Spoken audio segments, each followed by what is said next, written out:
Iran Israel যুদ্ধবিরতি কার্যকর, মেনে চলতে দুদেশের প্রতি প্রেসিডেন্ট ট্রাম্পের আহ্বান।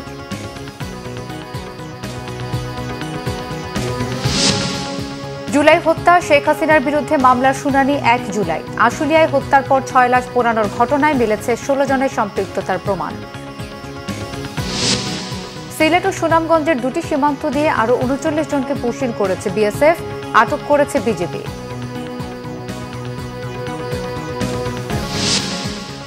এদেশে কেউ শিল্পপতি হতে আসে না, শিল্পের নাম বিক্রি করে এমপি মন্ত্রী হতে চায়, শ্রম উপদেষ্টার মন্তব্য।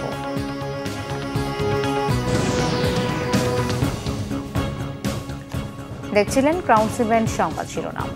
ইরান ও ইসরায়েল যুদ্ধবিরতি কার্যকর হয়েছে বলে জানিয়েছেন যুক্তরাষ্ট্রের প্রেসিডেন্ট ডোনাল্ড ট্রাম্প।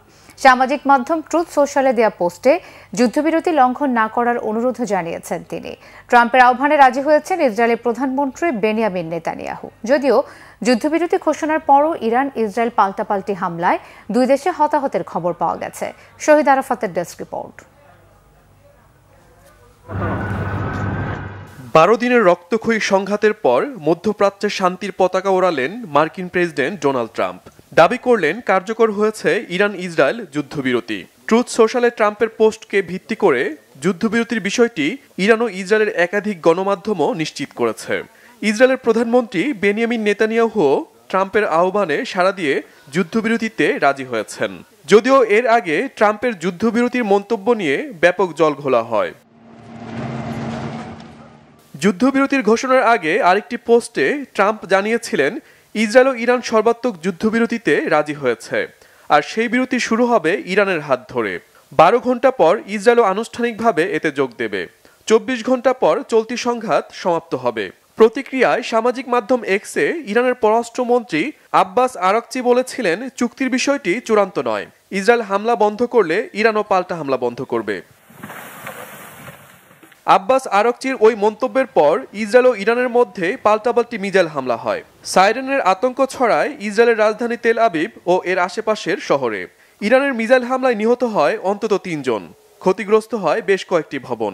আর ইসরায়েলের হামলায় ইরানে নিহত হয় এক পরমাণু বিজ্ঞানী। 12 দিনের হামলায় ইরানের 7 শতাধিক এবং ইসরায়েলে 24 জনের বেশি নিহত হয়েছে।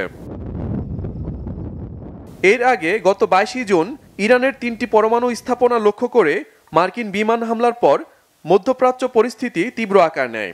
কাতার আর ইরাকে মার্কিন ঘাঁটি লক্ষ্য করে পাল্টা মিসাইল হামলা চালায় ইরান। সাময়িক সময়ের জন্য বন্ধ হয় কুয়েত, বাহরাইন ও কাতারের আকাশ সীমা। Shahid Arafat, Bangla vision news desk. যুদ্ধাপরাধী হিসেবে ডোনাল্ড ট্রাম্প ও বেনিয়ামিন নেতানিয়াহুর বিচার চাইলেন বিপ্লবী ওয়ার্কার্স পার্টির সাধারণ সম্পাদক সাইফুল হক। ফিলিস্তিন ও ইরানের প্রতি সমর্থন জানাতে আন্তর্জাতিক সংহতি দিবস পালনের আহ্বান জানান তিনি। যারা বন্ধু মনে করে ওদের যে বেকুব, ওদের যে বোকা পৃথিবীর আর কোনো মানুষ হতে পারে না। সুতরাং মার্কিনী যারা বন্ধু, তার কিন্তু শত্রুর কোনো দরকার হয় না। আমাদের বাংলাদেশে আপনারা জানেন, আমাদের মুক্তিযুদ্ধের সময় এরা আমাদের মুক্তিযুদ্ধের বিরুদ্ধে তার অবস্থান নিয়েছিল। বাংলাদেশের দলমত নির্বিশেষে আমরা ফিলিস্তিন এবং ইরানের প্রতি আন্তর্জাতিক সংহতি জানাতে যে আগামী 1 সপ্তাহের মধ্যে একটা সংহতি দিবস ঘোষণা করবার জন্য আমি দাবি জানাচ্ছি। আপনারা সবাই ব্যাপারে একমত আছেন? রাজধানীর শেরেবাংলা নগরে পরিকল্পনা কমিশনে অনুষ্ঠিত হল জাতীয় অর্থনৈতিক পরিষদের নির্বাহী কমিটির সভা। এতে সভাপতিত্ব করেন একনেক চেয়ারপারসন প্রধান উপদেষ্টা ডক্টর মোহাম্মদ ইউনূস। সভায় নতুন ও সংশোধিত মিলিয়ে মোট 15টি প্রকল্প নিয়ে আলোচনা হয়েছে। উপদেষ্টা পরিষদের সদস্য ঊর্ধ্বতন কর্মকর্তারা এতে উপস্থিত ছিলেন। সভার বিস্তারিত জানাতে বেলা 2:30টায় ব্রিফিং করবেন পরিকল্পনা উপদেষ্টা ডক্টর ওয়াহিদুদ্দিন মাহমুদ।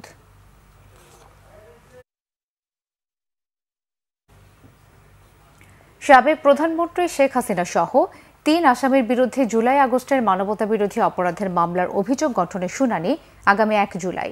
মঙ্গলবার মামলার শুনানি শেষে বিচারপতি গোলাম মর্তুজা মজুমদারের নেতৃত্বাধীন আন্তর্জাতিক অপরাধ ট্রাইব্যুনাল 1 এই আদেশ দেন। মামলার অপর 2 আসামি সাবেক স্বরাষ্ট্রমন্ত্রী আসাদুজ্জামান খান কামাল ও সাবেক আইজিপি চৌধুরী আবদুল্লাহ আল মামুন। পলাতক শেখ হাসিনা ও আসাদুজ্জামান খানের পক্ষে রাষ্ট্র নিয়োজিত আইনজীবী নিয়োগের সিদ্ধান্ত হয়েছে ট্রাইব্যুনালে। এছাড়া শেখ হাসিনার বিরুদ্ধে গুমের মামলার তদন্ত শেষ করতে 2 মাস সময় দিয়েছে ট্রাইব্যুনাল। এই মামলার আসামি বরখাস্ত সেনা কর্মকর্তা জিয়াউল আহসানকে ট্রাইব্যুনালে হাজির করা হয়েছিল। এদিকে জুলাই আগস্টের গণঅভ্যুত্থানে সাভারের আশুলিয়ায় 6 জনকে হত্যা ও লাশ পোড়ানোর মামলার পরবর্তী শুনানি 2 জুলাই। এই মামলার শুনানিতে প্রসিকিউশনের পক্ষ থেকে বলা হয়, মামলার তদন্ত প্রতিবেদন গত 19 জুন তদন্ত সংস্থা প্রসিকিউশনে জমা দিয়েছে। মামলার সাভারের সাবেক এমপি সাইফুল ইসলাম সহ 16 জনকে আসামি করা হয়েছে। এদের মধ্যে 7 আসামিকে মঙ্গলবার ট্রাইব্যুনালে হাজির করা হয়। শুনানি শেষে প্রসিকিউটর মিজানুল ইসলাম জানান, আগামী 2 জুলাই এই মামলার আনুষ্ঠানিক অভিযোগপত্র ট্রাইব্যুনালে জমা দেওয়া হবে। চার্জ হিয়ারিংয়ের জন্য অর্থাৎ 1 জুলাই ধার্য করা হয়েছে এবং ইতিমধ্যে tribunal honourable tribunal state defence নিয়োগ করবেন। তারপর 1 জুলাই চার্জ হিয়ারিং হবে। আন্দোলন দমনের জন্য তৎকালীন আইন শৃঙ্খলা বাহিনী এবং আওয়ামী লীগ ক্যাডাররা যে নৃশংসতা প্রদর্শন করেছিল তার অন্যতম ছিল আশুলিয়ায় 6 জন ব্যক্তি, যার মধ্যে একজন জীবিত ছিল, তাদেরকে পুড়িয়ে দেওয়া হয়েছিল। এই মামলায় তদন্ত প্রতিবেদন আমরা গত 19 জুন পেয়েছি। আমরা 1 সপ্তাহ সময় চেয়েছি ফরমাল চার্জ দাখিলের জন্য। এইখানে 16 জনকে অ্যাকিউজ করা হয়েছে। আমরা স্ক্রুটিনি করে দেখছি। আমরা আশা করছি 2 জুলাই এটার দিন ধার্য হয়েছে, এর মধ্যেই ফরমাল চার্জ দাখিল করতে পারবো। কোনো ধরনের মব জাস্টিস প্রশ্রয় দেওয়া হবে না বলে হুঁশিয়ারি দিয়েছেন Dhaka metropolitan police commissioner Sheikh Mohammad Sajjad Ali. এক্ষেত্রে পুলিশের কোনো গাফিলতি থাকলে তাদের বিরুদ্ধেও ব্যবস্থা নেওয়া হবে বলে জানান তিনি।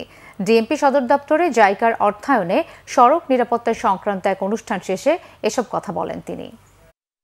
আমরা মব জাস্টিস চালাও করতেছি না, আমরা অনেক মামলাও নিয়েছি। ইভেন আমরা গ্রেভিয়ার্ড সেকশনে মামলা নিচ্ছি, ছিনতাইয়ের মামলা বা রোবারির মামলা বা ডাকাতির ধরনের মামলাও আমরা নিয়েছি। ইভেন আমার অফিসাররাও একদিকে ক্ষেত্রে সঠিক সিদ্ধান্ত না নেওয়ার কারণে আমি তাদেরকে সাসপেন্ড করছি। কেউ যেন কোনো অপরাধীকে ধরার জন্য না যায়, আপনারা আমাদেরকে খবর দেন, আমরা যাব, আমরা ধরবো, আমরা তাদের বিরুদ্ধে আইনগত ব্যবস্থা নেব, আইনগত ব্যবস্থা নেব। আমরা কেউ আইন হাতে তুলে নেওয়ার অধিকার রাখি না। এটা পুলিশের দায়িত্ব, পুলিশ ব্যবস্থা নিবে। আমরা যদি ব্যবস্থা না নিই, আমার যেসব অবস্থার ব্যবস্থা নিবে না, আমি তাদের বিরুদ্ধে শাস্তির ব্যবস্থা নেব। বিএনপি মহাসচিব মির্জা ফখরুল ইসলাম আলমগীরের নেতৃত্বে চীন সফররত বাংলাদেশ জাতীয়তাবাদী দল বিএনপি প্রতিনিধি দলের সাথে চীনা কমিউনিস্ট পার্টি সিপিসি প্রতিনিধি দলের দ্বিপক্ষীয় বৈঠক অনুষ্ঠিত হয়েছে। চীনের রাজধানী বেইজিংয়ে সকালে চীনা পররাষ্ট্র মন্ত্রণালয়ের উপমন্ত্রী সান ওয়েডং এবং সকাল 11টায় সিপিসির আন্তর্জাতিক বিভাগের মন্ত্রী লিউ জিয়ান চাওর সাথে বৈঠক হয়। বিএনপি মহাসচিব মির্জা ফখরুল ইসলাম আলমগীরের নেতৃত্বে প্রতিনিধি দলে আছেন জাতীয় স্থায়ী কমিটির সদস্য মির্জা আব্বাস, গয়েশ্বর চন্দ্র রায়, সেলিমা রহমান, বিএনপি চেয়ারপারসনের উপদেষ্টা কাউন্সিলের সদস্য জহির উদ্দিন স্বপন, ইসমাইল জবিউল্লাহ, সুকমল বড়ুয়া, বিএনপি মিডিয়া সেলের আহ্বায়ক অধ্যাপক মওদুদ হোসেন আলমগীর পাভেল ও বিএনপি চেয়ারপারসনের একান্ত সচিব এবিএম আব্দুস সাত্তার। এদেশে কেউ শিল্পপতি হতে আসে না, শিল্পের নাম বিক্রি করে এমপি মন্ত্রী হতে চায়। এটা কনফ্লিক্ট অফ ইন্টারেস্ট এমন মন্তব্য করেছেন শ্রম উপদেষ্টা অবসরপ্রাপ্ত ব্রিগেডিয়ার এম শাখাওয়াত হোসেন। রাজধানীর ওসমানী স্মৃতি মিলনায়তনে গ্রিন ফ্যাক্টরি অ্যাওয়ার্ড প্রদান অনুষ্ঠানে তিনি এসব কথা বলেন।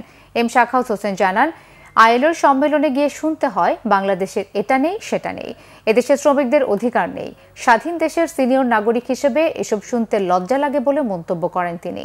এ সময় শ্রমিকদের প্রাপ্য বুঝিয়ে দিতে মালিকদের প্রতি আহ্বান জানান তিনি। শুধু গাছপালা দিয়ে গ্রিন ফ্যাক্টরি নয়, রিনিউয়েবল এনার্জি দিয়ে ফ্যাক্টরি করার আহ্বানও জানান শ্রম উপদেষ্টা। অনুষ্ঠানে 16টি ক্যাটাগরিতে 30টি শিল্প প্রতিষ্ঠানকে এবার গ্রিন ফ্যাক্টরি অ্যাওয়ার্ড দেয় শ্রম ও কর্মসংস্থান মন্ত্রণালয়।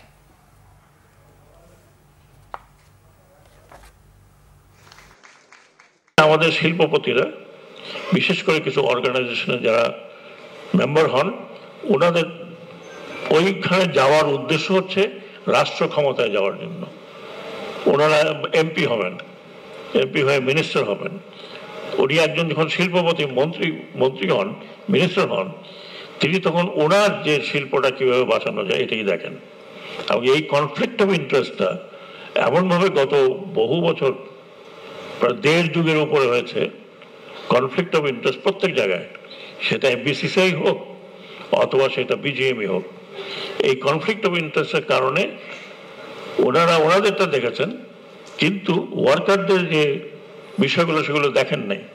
না দেখার কারণে বাংলাদেশ আজকে, আমি যদি বলি, ইন্টারন্যাশনাল ডকে দাঁড়িয়ে আছি আমরা। দর্শক, আমরা আবার চলে যাচ্ছি মিরাজ হোসেন গাজীর কাছে। নাগরিক সেবা চলমান রেখে ঢাকা দক্ষিণ সিটি কর্পোরেশনে ইশরাক হোসেনকে মেয়র হিসেবে শপথ পড়ানোর দাবিতে আজও আন্দোলন করছে ঢাকাবাসী। সেখানে রয়েছেন আমাদের বিশেষ প্রতিনিধি মিরাজ হোসেন গাজী। গাজী, নগর ভবনের সবশেষ কি তথ্য আছে আপনার কাছে?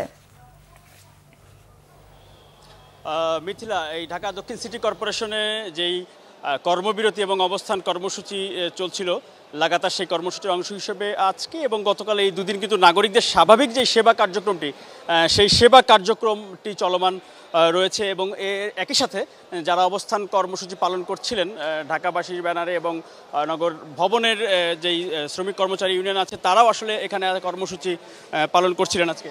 এবং সেই কর্মসূচি পালন করার সময় সকালের দিকে কিছুটা অপ্রীতিকর ঘটনাও এখানে ঘটে। এখানে যারা আন্দোলন করছিলেন তারা যেটি জানাচ্ছিলেন যে বাইরে থেকে কিছু লোক বা কিছু সদস্য এসে তারা এই নগর ভবনে সকালের দিকে যারা কর্মসূচিতে ছিলেন তাদের ওপরে চড়াও হন এবং এখানে এসে তারা হামলার মতো ঘটনাও ঘটে এবং কয়েকজন আহতও হয়েছেন এবং একজন বা দুজনকে পুলিশ আটক করেছে, সেই খবরটিও কিন্তু আমরা জানতে পেরেছি। এবং তাদেরকে এটি বলেছিলাম যে এখানে আসলে এই এতদিন যেহেতু এটি স্বাভাবিক কার্যক্রমই চলছিল, এই কর্মসূচিতে এতদিন যেহেতু কোনো সমস্যা হয়নি, আজকের বাস্তবতা আসলে কী ছিল সেটি জানার জন্য এখানে দীর্ঘদিন ধরে যারা আন্দোলন কর্মসূচিতে ছিলেন তাদের একজনের কাছে একটু জানতে চাচ্ছি যে এই কয়দিন তো আমরা দেখেছি নগর ভবনে খুবই শান্তিপূর্ণভাবে আপনাদের কর্মসূচি চলছিল, আজকে সকালে কিছুটা অপ্রীতিকর ঘটনা ঘটেছে এবং হামলার ঘটনা ঘটেছে। যদি একটু ছোট করে জানতে চাই যে মানে বিষয়টা কি হলো, কারা এই। আপনারা জানেন আজকে বিগত 40 দিন যাবৎ শান্তিপূর্ণভাবে ঢাকাবাসী সহ ঢাকা দক্ষিণ সিটি কর্পোরেশনের সকল পর্যায়ের কর্মকর্তা কর্মচারীরা এই আন্দোলনের সাথে জড়িত ছিল এবং শান্তিপূর্ণভাবে আন্দোলন চালিয়ে। আজকের হামলার ঘটনাটা কি? আজকে কিছু বহিরাগত সন্ত্রাসী, মুখোশধারী এবং হেমলেট পরা কিছু লোকজন, আমাদের ধারণা এনসিপির লোকজন হবে তারা, যেহেতু অফিস চলমান, মেয়রের ভাবমূর্তি নষ্ট করার জন্য এবং ঢাকা দক্ষিণ সিটি কর্পোরেশনের ভাবমূর্তি নষ্ট করার জন্য কিছু টোকাই লেভেলের কাঙ্গালি ছেলেপেলে সন্ত্রাসীরা অতর্কিত ঢাকা নগর ভবনের এখানে বহিরাগত নগর ভবনের যতটুকু দেখা যায় 2-4-5 জন দালাল থাকতে পারে, আর যে বহর ছিল প্রায় 250-300 লোক ছিল, সব বহিরাগত সন্ত্রাসী। জি, আসলে যেটি বলছিলেন যে এখানে নগর ভবনের যেই চলমান কর্মসূচি ছিল সেখানে বহিরাগতরা সহ কিছু পরিচিত লোকজনও ছিলেন তাদের, যারা এখানে এসে এই হামলার ঘটনাটি ঘটে এবং কয়েকজন আহত। গাজী, আপনাকে ধন্যবাদ। আন্তর্জাতিক অলিম্পিক কমিটির প্রতিষ্ঠা বার্ষিকী উপলক্ষে অলিম্পিক ডে রানের উদ্বোধন করেছেন বাংলাদেশ অলিম্পিক অ্যাসোসিয়েশনের সভাপতি ও সেনাবাহিনী প্রধান জেনারেল ওয়াকারুজ্জামান। মঙ্গলবার ভোরে রাজধানীর শিশু একাডেমি প্রাঙ্গণে অলিম্পিক ডে রানের উদ্বোধন করেন তিনি। শিশু একাডেমি থেকে শুরু হয়ে আব্দুল গনি রোড, জিপিও হয়ে ঢাকা স্টেডিয়ামে গিয়ে এটি শেষ হয়। বাংলাদেশ অলিম্পিক অ্যাসোসিয়েশনের উদ্যোগে শোভাযাত্রায় বিভিন্ন ফেডারেশনের ব্যানারে ক্রীড়াবিদ, সংগঠক এবং ক্রীড়াপ্রেমীরা অংশ নেন। ঢাকা স্টেডিয়ামে শোভাযাত্রার সমাপনী অনুষ্ঠানে সেনাপ্রধান জেনারেল ওয়াকারুজ্জামান বাংলাদেশের হয়ে বিভিন্ন সময় অলিম্পিকে অংশ নেওয়া ক্রীড়াবিদদের হাতে সম্মাননা সার্টিফিকেট তুলে দেন। ক্রীড়াবিদ সহ জনসাধারণকে শরীর চর্চা এবং ক্রীড়া বিষয়ক কর্মকাণ্ডে উৎসাহিত করতে এবারের অলিম্পিক ডে রানের মূল প্রতিপাদ্য হচ্ছে লেটস মুভ। এনবিআর এর চেয়ারম্যানকে অবাঞ্ছিত ঘোষণা করে আন্দোলন চালিয়ে যাওয়ার কথা জানিয়েছে সংস্কার ঐক্য পরিষদ। আগামী 28 জুন কমপ্লিট শাটডাউন কর্মসূচি দিয়েছে বিক্ষুব্ধ কর্মচারীরা। দর্শক, এনবিআর কার্যালয়ে সংবাদ সংগ্রহ করছেন আমাদের বিশেষ প্রতিনিধি জিয়াউল হক সবুজ। সরাসরি চলে যাচ্ছি তার কাছে। সবুজ, আন্দোলনের সবশেষ কি তথ্য আছে আপনার কাছে? হ্যাঁ মিথিলা, আমি এখন এনবিআর অবস্থান করছি। কিছুক্ষণ আগে এনবিআর যে বিক্ষুব্ধ কর্মকর্তা কর্মচারীরা রয়েছেন তারা তাদের অবস্থান কর্মসূচি এবং যে কলম বিরতি কর্মসূচি আজকে 9টা থেকে 2টা পর্যন্ত পালন করেছেন, সেই কর্মসূচি আজকের মতো শেষ করেছেন।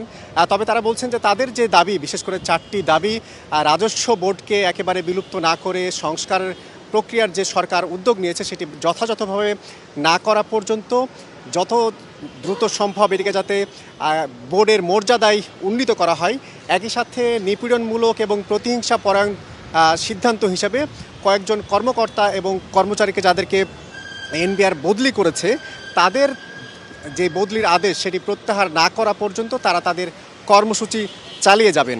আমরা কিছুক্ষণ আগে যেই সংবাদ সম্মেলন এখানে করা হয়েছে সেখান থেকে আমাদেরকে জানানো হয়েছে তাদের এই আন্দোলন কর্মসূচি চলবে এবং এই কর্মসূচিটি মূলত আগামীকালকেও 25শে জুন এবং 26শে জুন আগামী 2 দিন তারা একইভাবে অবস্থান কর্মসূচি এবং কলম বিরতির যে কর্মসূচি সেটি পালন করবেন এবং এরপরও যদি তাদের যে 4 দফা দাবি সেই দাবিটি যদি মানা না হয় সেই ক্ষেত্রে আগামী 28শে জুন তারা কমপ্লিট শাটডাউন কর্মসূচি পালন করবেন।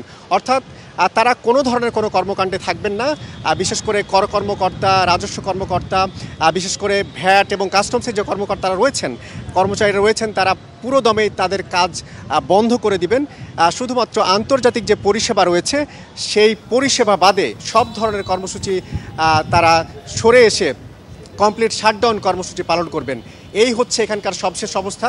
আগামীকাল সকালের বিশেষ করে দুপুর 12টা থেকে 5টা পর্যন্ত তারা তাদের অবস্থান কর্মসূচি এবং কলম বিরতির কর্মসূচি পালন করবেন বলে আমাদের জানিয়েছেন। সবুজ, আপনাকে ধন্যবাদ। আইনশৃঙ্খলা পরিস্থিতির অবনতির সুযোগে মানি চেঞ্জারগুলোতে ছিনতাই ডাকাতি উদ্বেগজনক হারে বেড়েছে বলে অভিযোগ করেছে মানি চেঞ্জার অ্যাসোসিয়েশন। দুপুরে ঢাকা রিপোর্টার্স ইউনিটিতে এক সংবাদ সম্মেলনে এসব তথ্য জানান সংগঠনটির সভাপতি MS জামাল। তিনি জানান, সাম্প্রতিক সময়ে মানি চেঞ্জার প্রতিষ্ঠানগুলো অনেক বেশি ছিনতাই ডাকাতি হয়রানির শিকার হয়েছে। মিরপুরে জিসান মানি এক্সচেঞ্জে প্রায় 1 কোটি এবং মাহমুদ ফরেন এক্সচেঞ্জ সহ কয়েকটি মানি চেঞ্জারের 5 থেকে 6 কোটি নগদ টাকা ও বৈদেশিক মুদ্রা ছিনতাই ডাকাতির শিকার হয়েছে বলে দাবি করেছে সংগঠনটির সাধারণ সম্পাদক গৌতম দে। এসব ঘটনার জন্য পেশাদার ছিনতাইকারী সহ অবৈধ মানি এক্সচেঞ্জ হাউসগুলোর যোগসাজশ থাকতে পারে বলে সন্দেহ করছে মানি চেঞ্জার মালিকরা। 2 বছর ধরে জুড বেলিংহ্যামকে ভোগাচ্ছে কাঁধের সমস্যা। এতদিন স্ট্র্যাপিং করে খেলে গেছেন রিয়াল মাদ্রিদের ইংলিশ অ্যাটাকিং মিডফিল্ডার। এখন ধৈর্যের বাঁধ ভেঙে গেছে। সমস্যা থেকে রেহাই পেতে অস্ত্রোপচারের সিদ্ধান্ত নিয়েছেন 21 বছরের বেলিংহাম। 2023 সালে বরুসিয়া ডর্টমুন্ড থেকে রিয়ালে যোগ দিয়ে দ্রুত স্প্যানিশ জায়ান্ট ক্লাবটির গুরুত্বপূর্ণ খেলোয়াড়দের একজন হয়ে ওঠেন বেলিংহাম। প্রথম মৌসুমে দুর্দান্ত পারফরম্যান্স উপহার দেন ইংলিশ মিডফিল্ডার। দলটির লা লিগা ও চ্যাম্পিয়ন্স লিগ জয়ে রাখেন অবদান। তবে রিয়েলে যোগ দেওয়ার কয়েক মাস পরে কাঁধে চোট পান। ওই সমস্যায় বছরের শেষ দিকে ক্লাব ও জাতীয় দলের ম্যাচ খেলতে পারেননি। সেই থেকে কাঁধের চোটের সঙ্গে লড়াই চলছে তার। যুক্তরাষ্ট্রে চলমান ফিফা ক্লাব বিশ্বকাপের পরে কাঁধের সমস্যার সমাধান করতে চান বেলিংহ্যাম। আসরে রবিবার মেক্সিকোর ক্লাব পাচুকাকে 3-1 গোলে হারায় রিয়াল। দলের হয়ে প্রথম গোলটি করেন বেলিংহ্যাম। ম্যাচ শেষে অস্ত্রোপচারের সিদ্ধান্ত নেওয়ার কারণটাও জানান। বলেন, আমি উপলব্ধি করতে পারছি খুব বেশি ব্যথা নেই, তবে স্ট্র্যাপিং করে খেলতে খেলতে আমি হাঁপিয়ে উঠেছে। অতিরিক্ত ঘামার কারণে অনেক ওজন হারাচ্ছি। সিদ্ধান্ত নিয়েছি এই টুর্নামেন্টের পর অস্ত্রোপচার করব। ঝালকাঠির গাবখান চ্যানেলের নাব্যতা হ্রাসের কারণে জেগে উঠেছে ছোট বড় অনেকগুলো চর। এতে ঢাকা, চট্টগ্রাম ও বরিশালের সঙ্গে বন্ধ হওয়ার আশঙ্কা দেখা দিয়েছে খুলনা, মোংলা ও মোরেলগঞ্জ সহ বিভিন্ন নৌবন্দরের যোগাযোগ। ঝালকাঠি প্রতিনিধি মোহাম্মদ মাসুদুল আলমের তথ্য ছবিতে ডেস্ক রিপোর্ট। ব্রিটিশ শাসনামলে ঝালকাঠির গাবখান নদীর 10 কিলোমিটার খননে উদ্যোগ নেয় ব্রিটিশ সরকার। এতে ঢাকা, চট্টগ্রাম, বরিশালের সঙ্গে 200 কিলোমিটার দূরত্ব কমে যায় খুলনা, মংলা, মোরেলগঞ্জ, হুলারহাট সহ গুরুত্বপূর্ণ নৌবন্দরগুলোর। পরিচিতি পায় বাংলার সুয়েজ খাল নামে। কিন্তু দীর্ঘদিন কার্যকরী ড্রেজিং না করায় হ্রাস পায় চ্যানেলটির নাব্য।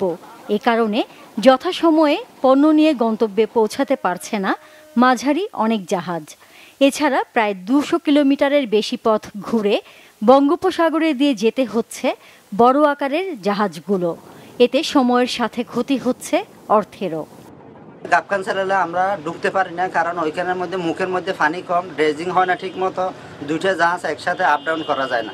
আগে কিন্তু আমরা সব সময় 2টা জাহাজ আপ ডাউন একসাথে করা যাইতো। ভিতরে অনেক জায়গায় পানি কম, চর পড়ে গেছে সাইডে। আমরা ডাইনিবামে যখন টার্নিং নিই তখন আমাদের পিছন এক সাইডে চলে যায়।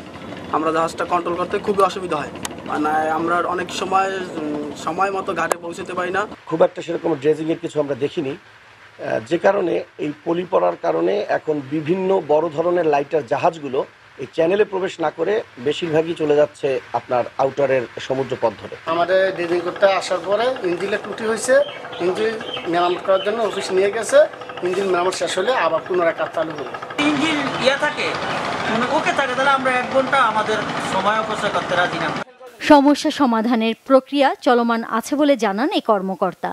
গাবখান চ্যানেলের যে এন্ট্রান্স পয়েন্ট ঝালকাঠির প্রান্তে, এখানে দুই সাইডটা হতে একটু ন্যারো হয়ে গেছে মুখটা, তো এটাকে প্রশস্ত করার জন্য চাহিদা মানে আপনার মালিক সমিতির চাহিদার আলোকে এখানে বিআরডব্লিউডি একটা ড্রেজার প্লেস করা হয়েছে। হয়তো ড্রেজিং কার্যক্রম আমাদের চলমান আছে, আমরা কিছু মাটি কাটছিও, একটা কাটিং আমরা শেষ করে ফেলছি। এই তো কিছুদিন আগে ড্রেজারটা একটু যান্ত্রিক সমস্যা হয়েছে, হাইড্রোলিক ইঞ্জিনের ট্রাবল দেখা দিছে, তবে সেটা মেরামতের জন্য কিন্তু আমরা প্রয়োজনীয় ব্যবস্থা অলরেডি গ্রহণ করছি। দ্রুত চ্যানেলের নাব্যতা ফিরিয়ে আনতে কর্তৃপক্ষ কার্যকরী ব্যবস্থা গ্রহণ করবে এমন প্রত্যাশা স্থানীয়দের। Bangla vision news desk. সংবাদ শেষ করব ক্রাউন 7 শিরোনামগুলো আরো একবার জানিয়ে। ইরান ইসরায়েল যুদ্ধবিরতি কার্যকর মেনে চলতে দুদেশের প্রতি প্রেসিডেন্ট ট্রাম্পের আহ্বান।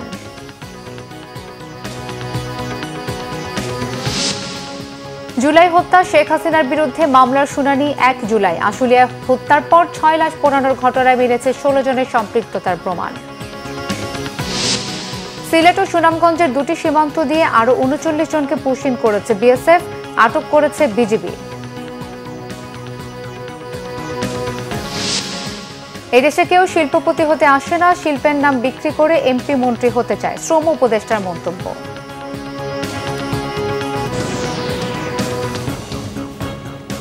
এই ছিল এখনকার মতো। পরের সংবাদ বিকেল 4টা। এর আগে 3টা রয়েছে নিউজ টপ 10 দেখার আমন্ত্রণ রইল। ধন্যবাদ।